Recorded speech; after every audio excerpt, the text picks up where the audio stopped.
Hello, everyone. This is going to be a very short session on how you can prepare yourself for the upcoming West Bengal School Service interview if English is your subject. Now, most of the tips and strategies that I'm going to discuss will be applicable to other subjects as well, but we will focus on English particularly.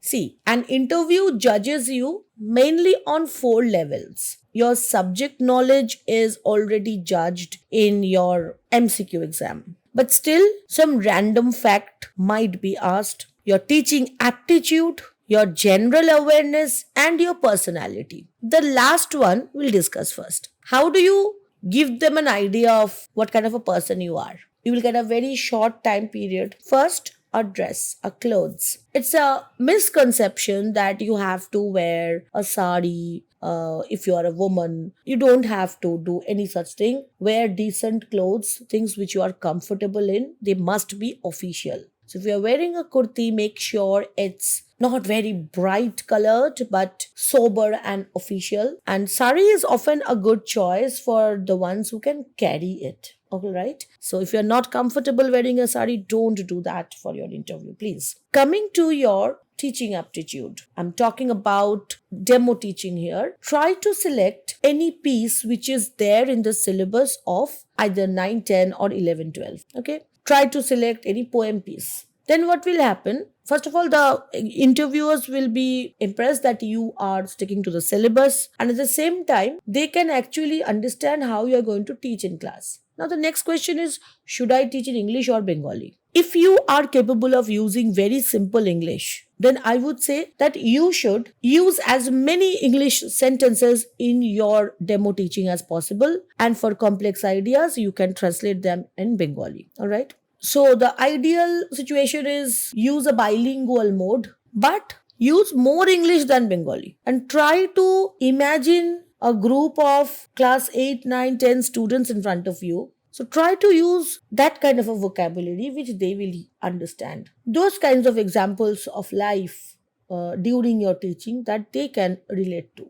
So maybe you are staring at some very old interviewer, but you have to imagine faces of little children. Okay. Now, how will they judge your subject knowledge? With 9, 10, I would say they emphasize a lot on, the interviewers emphasize a lot on grammar, but stick to the topics that are usually taught in class 9 and 10. So if you are preparing for 910 SLST, you will not be asked things like meter of a line or very complex rhetorical devices. But in case of 1112, you might be asked things like that. So what I suggest is go through the poems, stories, and whatever is there in the syllabus of 9, 10, 11, 12 of West Bengal board. Try to remember the prominent figures of speech used in the poems, the names, some background information on the writers who are there in the syllabus. Okay, so this is a very important thing that you should do. If possible, list them down. Make a notebook, list down the names of the pieces, the writers, a little about which age they belong to, where maybe it was a romantic age or Victorian age or modern age, and have some idea about what the storyline is. And if it is 11, 12, I believe there's Lamb's Tales from Shakespeare too prescribed. In that case, whichever plays are prescribed for 11, 12, you must know the storyline of those plays. Okay. You should remember the names of the prescribed books. You should know which book is prescribed for class 9, which book for class 12, so that if you're asked, you will be able to answer them. You might be asked questions in a very different way, like which piece do you think is not easy compared to the other pieces prescribed in class 9?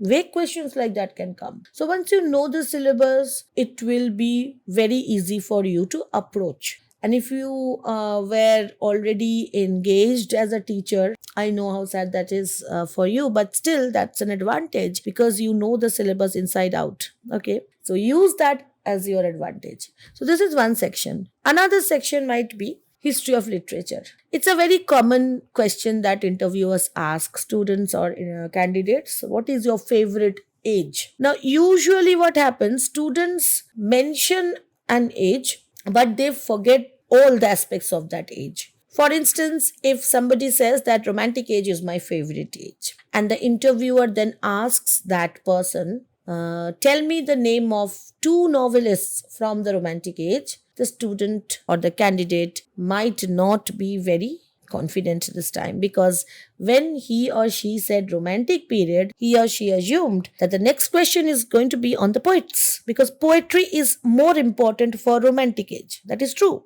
So when you are asked about your favorite age, then you should be able to tell almost everything about that age, because that's your favorite age. So I would say romantic, Victorian, these two history of literature periods are very important. Interviewers tend to ask a lot of questions from these two periods.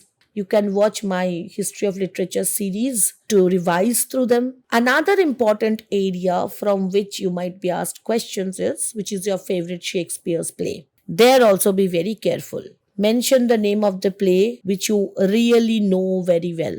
Even if it means that you know Merchant of Venice, say that. Why is it your favorite? Make up something. Prepare an answer. Why is that your favorite? Say anything, but prepare a reason why that age is important for you, why that play is your favorite. Okay, so these kinds of your favorite thing, your favorite author, these kinds of questions can come. Always remember, the interviewer can catch you off guard. You might think that I love Shelley, and you say that Shelley is my favorite poet. The interviewer will ask you, name the play written by Shelley, and well, you might know that Shelley only wrote poems. But no, Shelley wrote plays too. Those are closet drama. Okay, so he wrote Prometheus Unbound.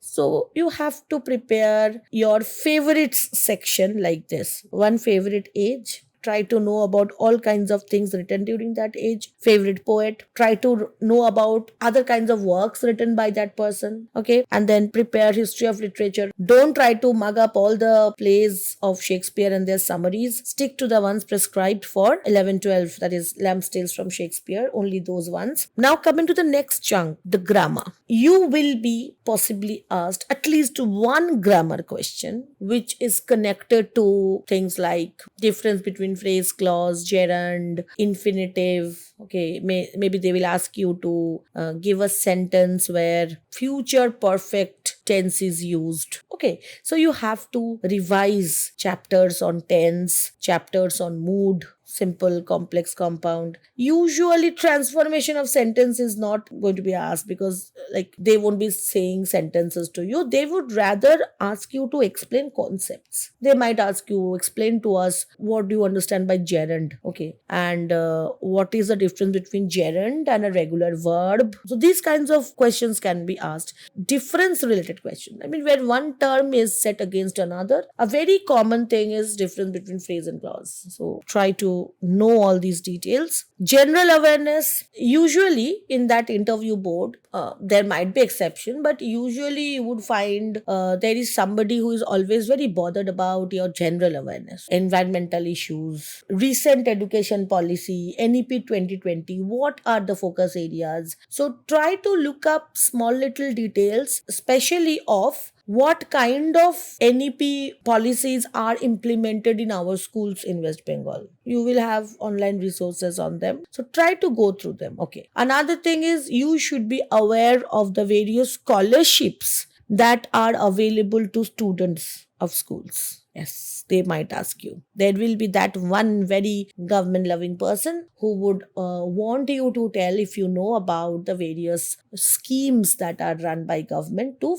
facilitate female education. Okay, like Kanya Shri and all those things. So you should be aware of the different scholarship schemes that are offered for students in West Bengal schools. Mostly Kanya Shri, Shiksha Shri, midday meal. If you have idea about all these things, then fine. And if you are working in a school already, well, then it's cakewalk for you. The real problem comes when one person is asking you a question and you are answering that person, and suddenly in the middle of it you're interrupted by a second interviewer. So it feels like you get demotivated. That wasn't my answer correct, and why is he asking another answer before I'm completing? These are the ways in which they test your smartness, your ability to control emotions. Even when you are feeling frustrated, you cannot show it. Even when you are feeling disappointed, you cannot show it. But if you know that you don't know the answer of something, you must admit it instead of fumbling about trying to guess wrong things. Especially, this is true because if you give wrong information, that is bad for a child, right? Instead of that, you should tell the child that I'll clarify this thing and tell you tomorrow. So that kind of an approach should be there. If you don't know something, you should admit it. It's better that you respond in English. If they ask you question in Bengali, then answer in Bengali. Whichever language the interviewer chooses, stick with that. They might ask casually something like, tell us about yourself. If you are one of the candidates who have lost your job and is reapplying, they might ask you even personal questions like, how are you dealing with it? It's okay, like you can even quote a line from somewhere, but try to sound genuine, not artificial. But don't start cursing the government because you still want to be a part of the system, right? So it is better to say that we learn from the best of sportsmen that the best way to deal with failure is to prepare for the next game. So that should be your approach, and don't just copy paste my response. Make your own, but sound something like this. Don't be casual, but don't be too emotional also. There should be a professional sanity about your expression. Don't look like, please let me get this job. Don't give them that impression. Okay, you're not beggars, you are teachers. Have that element of pride in you, and at the same time, do not get arrogant. All right. Don't show like you don't need the job. Don't show that this is the thing which is the only thing that will help you survive. No. Follow the teaching of Buddha. Follow the middle path. All right. And there are some general questions. Why do you want to be a teacher? Usually, if you are a repeater, they will not ask you this. They might ask you, how will you contribute to the school in ways other than teaching? So, whatever co-curricular expertise you have, talk about that. And in schools, usually cultural activities, yoga, all these things are very important. If you have some expertise in these areas, do mention that. All right. With demo teaching, it is better if you actually have a person listening to you while practicing. It can be your mother, it can be your sibling. It doesn't matter because the interviewers will be aged people, not younger than me at least. So it's okay if you ask your elder sister or brother or father to sit and listen to you, and they will be able to tell you where you're going wrong. They can detect a lot of things. So it is very important to practice in front of someone whom you can trust, and at the same time someone who can actually tell you if you are going wrong somewhere. You might not get access to a whiteboard or a blackboard in your interview. We don't have any such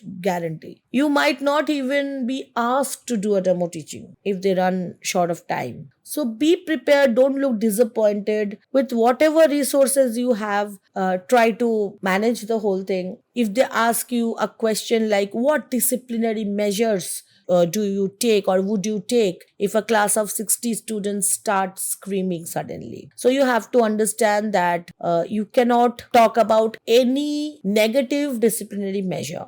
Engaging in storytelling, these kinds of diversions, these kinds of distractions to bring in fun element in study, playway method. You people have done B.Ed, right? I haven't done B.Ed, so you know more than me in this. Try to implement or recollect whatever you've learned in your B.Ed classes about class management. Remember those points, tell them in the interview, and if possible, follow them when you become teachers. Please. I've seen so many teachers getting so many B.Ed degrees but applying nothing in their classrooms. So promise me that if you get the job, you will apply your B.Ed methodologies in your classes, because trust me, if the teaching is enjoyable for the student, the teacher will also enjoy it. So it will make your life better, not worse. So apply those things in your interview. If you have already been through this whole process once, you know what they're going to do to you. But I believe this time people will be quite empathetic and they know the ordeals that you have been through. Look at it as a positive step, and I'm sure if you deserve it, you will excel in your interview, and you can then come back and comment here that you have got the job. So good luck, everyone. If you have already been through an SLST interview, you can write down the questions that they have asked you in the comments below so that each one can learn from the other's comments, because it is only through community learning that we can truly progress. So I hope all of you get what you're wishing for. Stay subscribed to this channel, because I might come up with some more strategies and more tips in days to come. God bless you all. Bye bye.